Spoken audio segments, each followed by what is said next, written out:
नमस्कार विद्यार्थी मित्रांनो, मी अजय सुरवसे आपल्या सर्वांचे स्वागत आहे एमसीक्यू वाला मराठी या आपल्या एज्युकेशनल यूट्यूब चॅनलवरती। तर विद्यार्थी मित्रांनो, आज आपण जिल्हा न्यायालयावरती 2023 मध्ये लिपिक, शिपाई आणि हमाल पदाची जागा निघालेल्या आहेत। तर त्या संदर्भामध्ये प्रिव्हियस इयर्स क्वेश्चन्स पेपर भाग 9 पाहणार आहोत।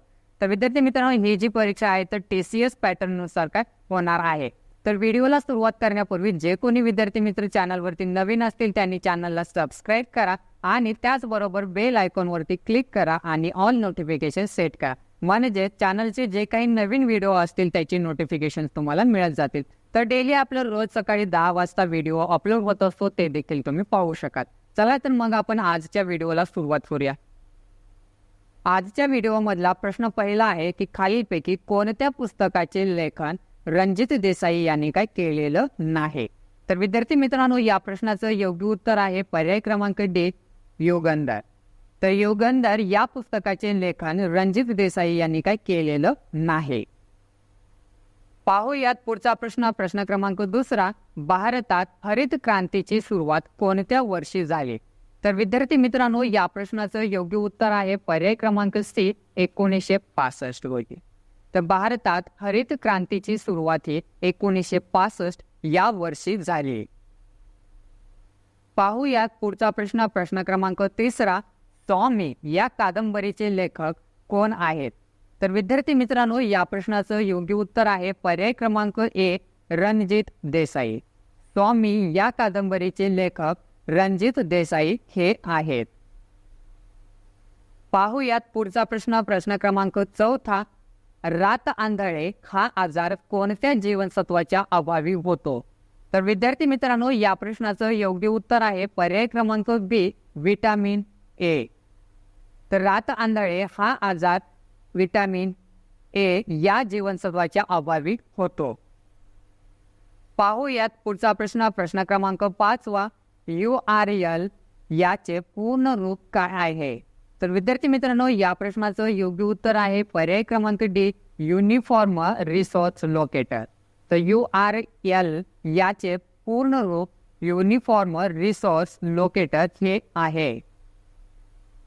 पाहूयात पुढचा प्रश्न, प्रश्न क्रमांक सहावा, भारतातील स्थानिक स्वराज्य शासनाचे जनक कोणास म्हणतात।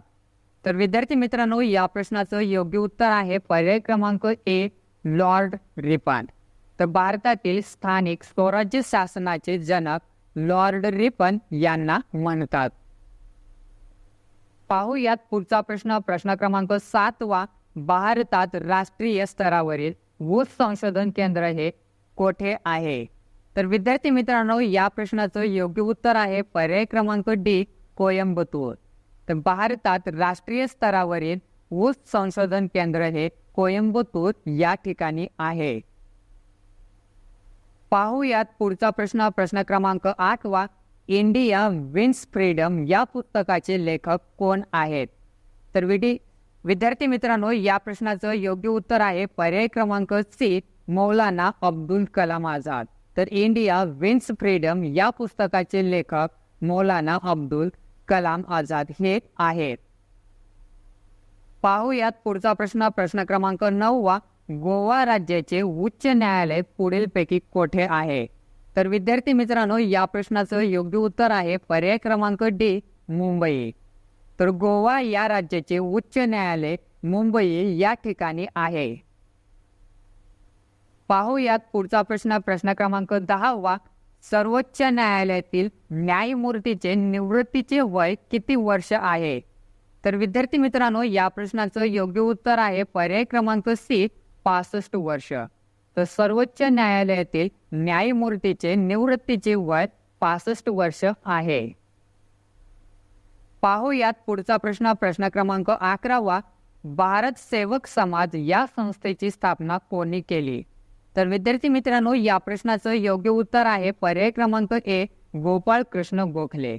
तर भारत सेवक समाज या संस्थेची स्थापना गोपाळ कृष्ण गोखले यांनी केली।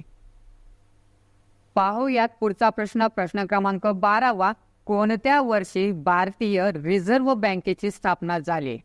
तर विद्यार्थी मित्रांनो, या प्रश्नाचं योग्य उत्तर आहे पर्याय क्रमांक बी, 1935।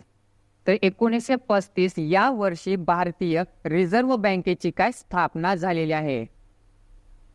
पाहूयात पुढचा प्रश्न. प्रश्न क्रमांक 13वा. संविधान सभेची स्थापना कोणत्या वर्षी झाली? तर विद्यार्थी मित्रांनो, या प्रश्नाचं योग्य उत्तर आहे पर्याय क्रमांक सी, 1946. तर 1946 या वर्षी संविधान सभेची स्थापना झालेली आहे.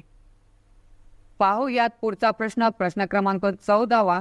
कोणता एक आउटपुट डिव्हाइस नाही? तर विद्यार्थी मित्रांनो, या प्रश्नाचं योग्य उत्तर आहे पर्याय क्रमांक डी, स्टायलस. तर स्टायलस हे आउटपुट डिव्हाइस नाही.